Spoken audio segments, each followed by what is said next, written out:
अनिका खेलने वाली है बहुत ही घिनौनी चाल सरू के साथ में, जहां पर सरू और फुल्ला दोनों ही एंजॉय कर रही थी इस पूजा में। और सरू को एक बहुत बड़ी जिम्मेदारी दी गई थी कि वो भोग के लिए यानी कि प्रसाद के लिए एक लड्डू बनाए। और लड्डू जो प्रसाद के लिए वो बनाना चाहती थी, उसमें चालबाजी करके अनिका और उसकी नानी ने पहले ही केरोसिन मिला दिया। और इसी वजह से तो अब बहुत ही खतरनाक कांड होने वाला है, क्योंकि अब सबके सामने, भगवान के सामने वो लड्डू पेश किए जाएंगे।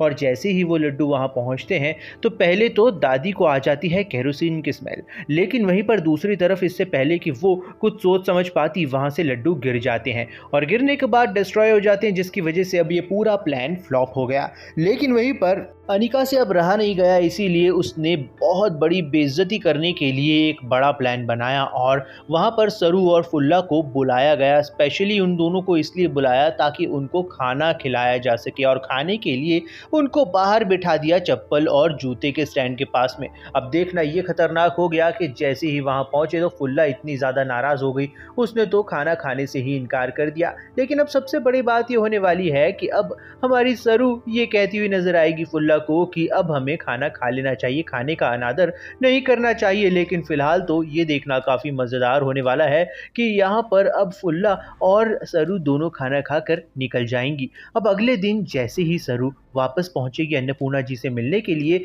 बस वहां पर नेक्स्ट प्लान एग्जीक्यूट किया जाएगा अब अनिका और उसकी नानी के द्वारा। अनिका की नानी ने यह प्लान बनाया है कि वो एक बहुत ही गर्म खौलता हुआ तेल, जिससे वो मालिश करेगी दादूसा की, अब वो मालिश करके वहीं पर रख दिया जाएगा तेल। और जैसे ही सरू वहां पर पहुंचेगी, वो उस तेल से मालिश करने की कोशिश करेगी दादूसा के, और वहीं रंगे हाथों वो फंस जाएगी कि उसकी वजह से स्किन जल गई है अब दादू की। लेकिन यहाँ पर सबसे बड़ा ट्विस्ट ये होने वाला है कि सरू तो फंस जाएगी, लेकिन वहीं पर दूसरी तरफ अब दादू सा के जो दिल में तूफान उमड़ रहा है, क्योंकि वो तो सारा सच जानते हैं। इसी वजह से अब बहुत जल्द उनके जो भी दिक्कत आ रही है बोलने में, वो सब कुछ दूर होने वाली है, यानी कि वो बहुत जल्द ठीक होने वाले हैं और अपने मुंह से सारा सच खुद ही बयां करने वाले हैं। फिलहाल तो अब सबसे बड़ी खुशी की बात ये होने वाली है कि अनिका को उसका जो प्लान था उसका बहुत ही बुरा परिणाम भोगने को मिलने वाला है, क्योंकि उसे अब सच्चाई बहुत जल्द पता चलेगी कि ये जो जिस लड़की को वो गंवार समझ रही है वो ही उसकी बड़ी बहन निकली। फिलहाल देखना काफी खतरनाक होने वाला है,